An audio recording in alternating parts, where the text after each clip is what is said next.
मई month के current affairs के दूसरे भाग में आपका स्वागत है दोस्तों। उम्मीद है आपको इसका पहला भाग पसंद आया होगा और आपको उससे लगा होगा कि हाँ, इसमें इम्पोर्टेंट क्वेश्चंस को ही इंक्लूड किया गया है। इसमें हम राष्ट्रीय और अंतर्राष्ट्रीय स्तर के सभी महत्वपूर्ण तथ्यों को समाहित करते हैं और जो भी राज्यों में योजनाएं चलाई जाती हैं प्रत्येक को बड़ी बारीकी से देखने के बाद ही इसमें ऐड किया जाता है। WTO की स्थापना 1995 में हुई थी 1995 में हुई थी और यह अंतर्राष्ट्रीय स्तर पर व्यापार को निर्बाध रूप से बढ़ावा देने के लिए इसकी स्थापना की गई थी। इसमें अभी वर्तमान में 164 कंट्रीज़ हैं, 164 देश इसमें शामिल सदस्य हैं। इसका मुख्यालय है जेनेवा में जो स्विट्ज़रलैंड में है और इसका जो लास्ट बार सदस्य बना था 164वां देश, वो बना था अफ़गानिस्तान। ठीक है दोस्तों, इसे GATT गैट के स्थान पे प्रतिस्थापित किया गया था जो दूसरे विश्व युद्ध के पश्चात इसकी स्थापना की थी GATT की, लेकिन 1995 में इसके स्थान पर WTO को संगठित किया गया था। अगला प्रश्न देखते हैं। प्रधानमंत्री नरेंद्र मोदी ने कोविड-19 के लिए मई 2020 को 20 लाख करोड़ रुपए के जिस सहायता पैकेज की घोषणा की उसको किस अभियान का नाम दिया गया? उसका नाम दिया गया दोस्तों आत्मनिर्भर भारत अभियान। 20 लाख करोड़ रुपए के पैकेज की जो घोषणा की थी, इसके बारे में पढ़ते हैं। आत्मनिर्भर भारत अभियान क्या है? कोविड-19 महामारी के कारण भारतीय अर्थव्यवस्था के समक्ष उठ खड़ी हुई चुनौतियों को देखते हुए प्रधानमंत्री नरेंद्र मोदी ने 12 मई 2020 को देश के समक्ष संबोधन में 20 लाख करोड़ रुपए के भारी भरकम राहत पैकेज की घोषणा की। यह भारत के इतिहास का अब तक का सबसे बड़ा राहत पैकेज है। इसे नाम दिया गया आत्मनिर्भर भारत अभियान। अगला प्रश्न देखते हैं। इस पैकेज के तहत मुख्य 4 विषयों पर सर्वाधिक ध्यान दिया जाएगा। एक भूमि, दूसरा श्रम, तीसरा तरलता यानी लिक्विडिटी और चौथा कानून। सरकार का मानना है कि यह पैकेज मांग आपूर्ति से लेकर मैन्युफैक्चरिंग तक अर्थव्यवस्था के क्षेत्र को मजबूत किया जा सकेगा। अगला प्रश्न देखते हैं। ये बहुत ही इंपॉर्टेंट प्रश्न है उत्तराखंड के विद्यार्थियों के लिए। उस भारतीय राज्य का नाम बताइए जिसने राज्य में बेरोजगार युवाओं की मदद के लिए होप पोर्टल की शुरुआत की है। किस पोर्टल की शुरुआत की है? होप पोर्टल की। और यह किस राज्य का नाम है? यह उत्तराखंड का। आंसर मैंने पहले ही बता दिया था। तो ये होप पोर्टल उत्तराखंड राज्य द्वारा चलाया गया है बेरोजगार युवाओं के लिए मदद के लिए। इसका विस्तार देखते हैं। उत्तराखंड के मुख्यमंत्री त्रिवेंद्र सिंह रावत ने अपनी विशेषज्ञता में युवाओं के लिए रोजगार के अवसर पैदा करने और कौशल विकास के अवसर प्रदान करने के लिए होप यानी हेल्पिंग आउट पीपल एवरीवेयर नामक पोर्टल लॉन्च किया है। अगला प्रश्न देखते हैं। आर्थिक प्रोत्साहन पैकेज में स्वचालित मार्ग के तहत रक्षा निर्माण में FDI सीमा की प्रस्तावित सीमा क्या है? इसका सही उत्तर है दोस्तों 74%, 74%। आइए इसका विस्तार देखते हैं।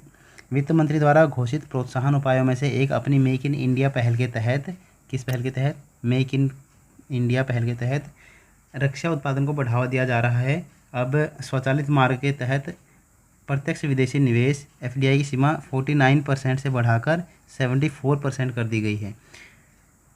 इसको आपको याद रखना पड़ेगा, ये याद रखना होगा क्योंकि ये कभी भी पूछा जा सकता है कि कितने % पहले थी और इसे बढ़ाकर कितने % कर दिया गया है। अगला प्रश्न है।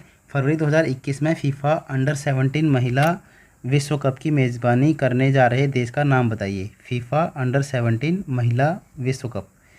तो इसका सही आंसर दोस्तों भारत। 2021 में इसकी मेज़बानी भारत करेगा। भारत में फीफा अंडर 17 महिला विश्व कप को 17 फरवरी से 7 मार्च 2021 को पुनर्निर्धारित किया गया है। पहले इसका आयोजन 12 मई 2020 को की गई थी। टूर्नामेंट को शुरू में 2020 में ही 2 नवंबर तक भारत में आयोजित किया जाना था और बाद में महामारी के कारण से स्थगित कर दिया गया। अब ये 2021 में होगा और इसकी मेज़बानी भारत करेगा। फीफा अंडर 19 महिला विश्व कप।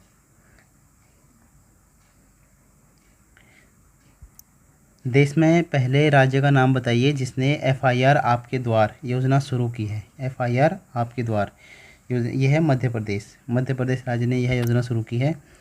देखते हैं कि इसलिए शुरू की है। नरोत्तम मिश्रा ने भोपाल के नए पुलिस कंट्रोल रूम भोपाल में देश की पहली सूचना रिपोर्ट आपके द्वार एफआईआर आपके द्वार की शुरुआत की है, ताकि लोग अपने घरों से एफआईआर दर्ज कर सकें जहां भी ज़रूरत हो। एम्बुलेंस, पुलिस और अग्निशमन सेवाओं की तत्काल उपलब्धता को सुनिश्चित करने के लिए हेल्पलाइन नंबर 112 शुरू की है। अफ्रीकी स्वाइन फ्लू से किस राज्य में मई 2020 में 13,000 से अधिक सूअरों की मौत हो गई? देखो दोस्तों, ये प्रश्न ऐसे पूछा जा सकता है कि ये जो अफ्रीकी स्वाइन फ्लू था भारत में सबसे ज़्यादा कहाँ फैला? तो इसका आंसर हमें देना है असम। ये सबसे ज़्यादा असम में फैला। ये अरुणाचल प्रदेश के रास्ते से होते हुए असम में आया था। भारत का उत्तर पूर्वी राज्य असम अफ्रीकी स्वाइन फ्लू की चपेट में आ गया, जिसके कारण राज्य में सूअरों की मौत हो गई। 11 मई 2020 तक इस राज्य में लगभग 13,000 से अधिक सूअरों की मौत हो चुकी थी। और इसमें भी ये लिखा है अफ्रीकी स्वाइन फ्लू का वायरस पड़ोसी राज्य अरुणाचल प्रदेश के रास्ते तिब्बत से आया था। ठीक है दोस्तों, अगला प्रश्न देखते हैं।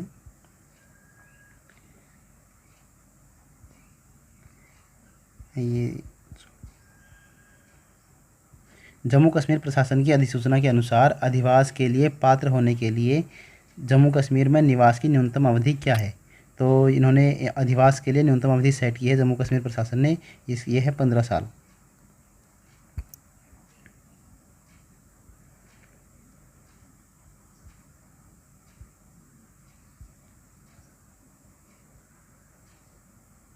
कौन सी कंपनी 6 वर्ष के बाद भारत की सबसे अधिक लाभ अर्जित करने वाली कंपनी का खिताब रिलायंस जियो से छीनने में सफलता हासिल की? ये रिलायंस जियो को इसने पछाड़ दिया है। ये कंपनी है TCS, Tata consultancy services. Tata समूह की अग्रणी IT company Tata consultancy services ने भारत की सबसे अधिक लाभ अर्जित करने वाली कंपनी का खिताब रिलायंस इंडस्ट्रीज से छीन लिया है और इसे सफलता हासिल की है। तो ये आपको याद रखना, TCS, टाटा कंसल्टेंसी सर्विसेज।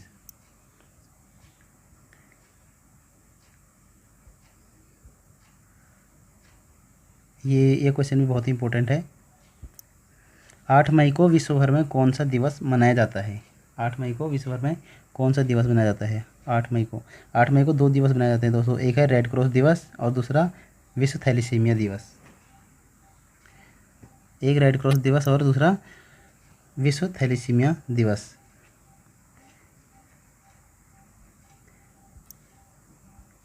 8 मई को विश्व भर में विश्व रेड क्रॉस दिवस और विश्व थैलीसीमिया दिवस दोनों मनाए जाते हैं। थैलीसीमिया रिश्तेदारी के साथ पीढ़ी दर पीढ़ी चलने वाली बीमारी है। थैलीसीमिया मतलब जेनेटिक रोग है। कौन सा? थैलीसीमिया, जो एक पीढ़ी से दूसरी पीढ़ी में संचारित होता है। जबकि विश्व रेड क्रॉस दिवस नोबेल पुरस्कार विजेता जीन हेनरी ड्यूनेंट के जन्मदिवस के उपलक्ष्य में मनाया जाता है। आपको बता दूं कि जो रेड क्रॉस दिवस है, ये 8 मई को थैलीसीमिया दिवस दोनों के साथ ही मनाया जाता है। दोनों साथ ही मनाए जाते हैं। संयुक्त राष्ट्र पर्यावरण कार्यक्रम यानी UNEP ने राष्ट्रीय सद्भावना दूत के रूप में किस अभिनेत्री का कार्यकाल 2 साल और बढ़ा दिया है? इसका आंसर है दिया मिर्जा। ये इतना इंपॉर्टेंट नहीं है, मैं ये क्वेश्चन इसलिए ऐड किया क्योंकि UNEP के बारे में आपको बता दूं। UNEP ये पर्यावरण गतिविधियों पर नियंत्रण करता है। ये प्रोग्राम है, ये पर्यावरण गतिविधियों पर नियंत्रण करने के लिए इसकी स्थापना हुई थी। 5 जून 1972 को। ये जो 5 जून है, इसी दिन से विश्व पर्यावरण दिवस मनाया जाता है, क्योंकि 5 जून 1972 को UNEP यानी कि यूनाइटेड नेशन एनवायरनमेंट प्रोग्राम की स्थापना हुई थी। ठीक है, और इसका मुख्यालय है नैरोबी में इसका मुख्यालय है, जो केन्या की राजधानी है नैरोबी। और इसके अभी वर्तमान में इसके हेड हैं इंगर एंडरसन। कौन है इसके हेड? Inger Anderson. ये पेन अभी लिख नहीं पा रहा, पता नहीं क्या हो गया इसे। अगला प्रश्न देखते हैं।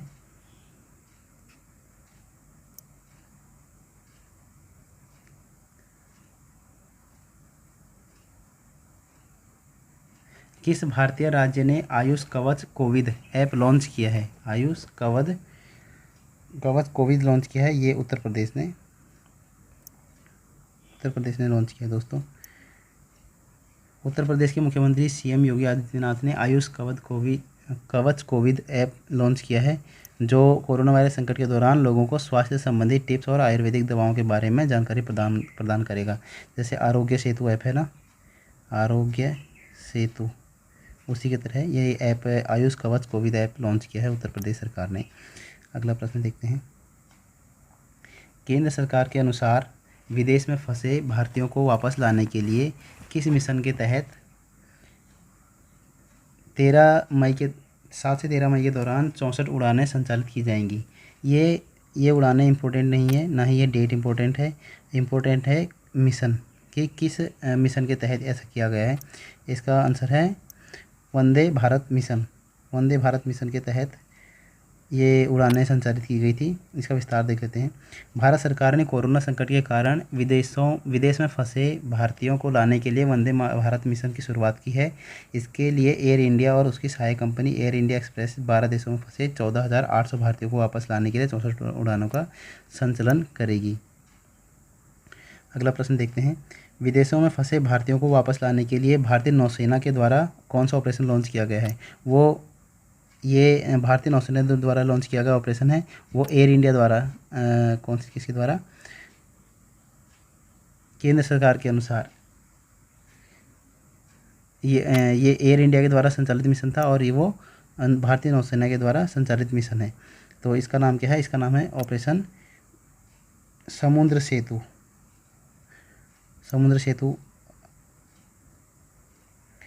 कोविड-19 के प्रकोप के कारण विदेश में फंसे भारतीयों को वापस लाने के लिए केंद्र सरकार ने एक भाग के रूप में भारतीय नौसेना ने ऑपरेशन समुद्र सेतु सी ब्रिज शुरू किया है। ये आपको याद रखना है। इसमें 2 जहाज़ों के नाम भी आपको याद रखने हैं दोस्तों कि कौन कौन से जहाज़ भेजे गए थे। 2 नौसेना जहाज़, एक जलाश्वा और दूसरा मागर। ये जहाज़ दोस्तों को उनको लाने के लिए, प्रवासियों को लाने के लिए भेजे गए थे। और इसके पहले चरण की शुरुआत हुई थी। पहले चरण की शुरुआत मालदीव की राजधानी माले से होगी। यहाँ से इसकी पहली शुरुआत हुई थी। अगला प्रश्न देखते हैं।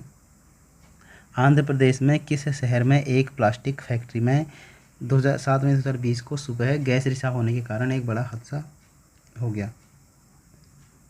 इसका सही आंसर है विशाखापट्टनम। कहाँ हुआ यह हादसा? विशाखापट्टनम में।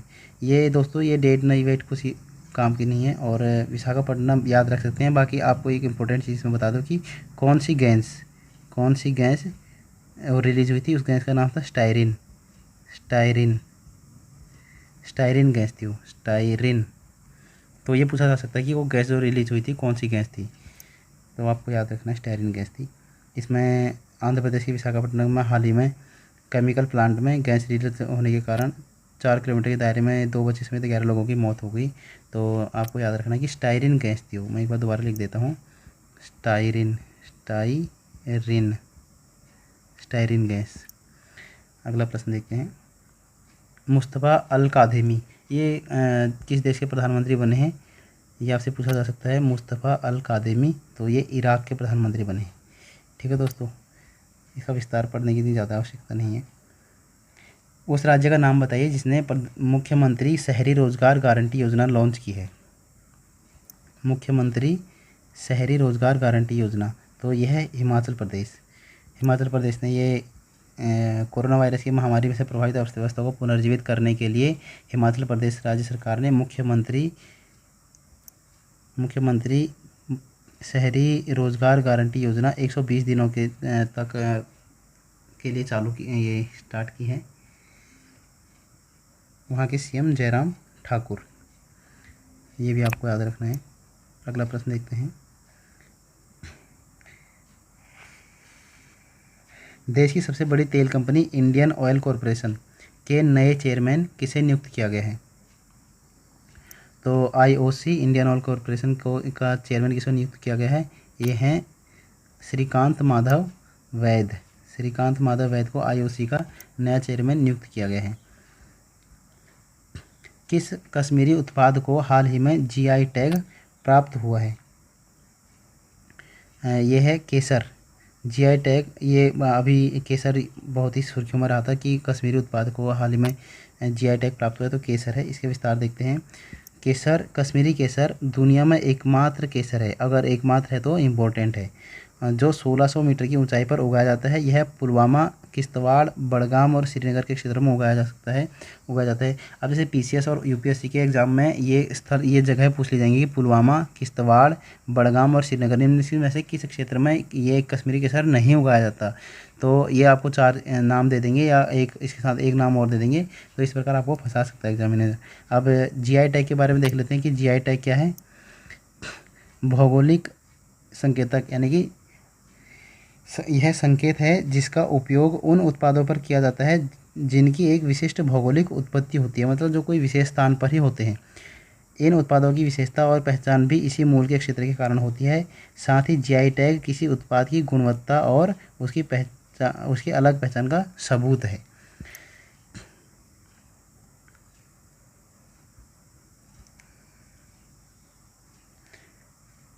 ये प्रश्न भी इम्पोर्टेंट है। आपको बस इतना याद, इनका नाम याद रखना है कि ये किस भाषा के थे। किस भाषा के मशहूर कवि और प्रोफेसर के एस निसार अहमद का 84 वर्ष की उम्र में निधन हो गया। तो ये थे कन्नड़, ये कन्नड़ भाषा के थे, कन्नड़ भाषा के कवि थे जिनका भी हाल ही में 84 वर्ष की उम्र में निधन हो गया है। तो ठीक है दोस्तों, आज के करंट अफेयर्स यहीं पे ख़त्म करते हैं। ये करीब 20 या 21 करंट अफेयर हो गए हैं। आपको इनको अच्छे से देखना है और आप चाहे तो इनको नोट डाउन भी कर सकते हैं। इसके बाद आपको दोबारा देखने की ज़रूरत नहीं पड़ेगी। और मैं फिर से हाजिर होऊंगा आपके सामने नई सीरीज़ लेकर। अब मैं नई सीरीज़ भी लाने की कोशिश कर रहा हूँ, जिसका नाम होगा डेली करंट अफेयर्स।